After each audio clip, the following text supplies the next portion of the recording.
ও আমার কলিজার যুবক, জীবনে তো নাপাক কম খাইলা না, মনে চাইছে পার্কে যাবা, দৌড়াইছো, একবারও চিন্তা করো না আমার মালিকের কাছে দাঁড়ানো লাগবে। রাত্রেবেলা দরজা জানালা বন্ধ করে মোবাইল নিয়ে সারাটা রাত কবিরা গুনাহ কইরা কইরা চেহারাটারে নষ্ট বানাইছো।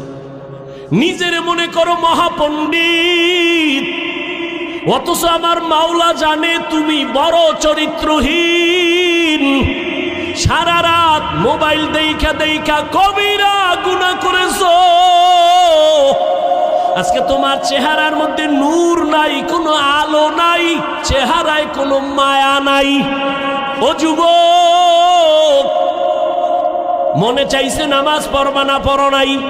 মনে চাইছে আলেমের বিরুদ্ধে লেখবা, লেখছো, একবারও চিন্তা করো নাই যে গীবতের হিসাব দেওয়া লাগবে। আল্লাহর কাছে কেমনে দাঁড়াবো? রহমতের নবী ও আল্লাহর বান্দারা চোখের পানি ছেড়ে কাঁদেন আল্লাহর আদালতের ভয়।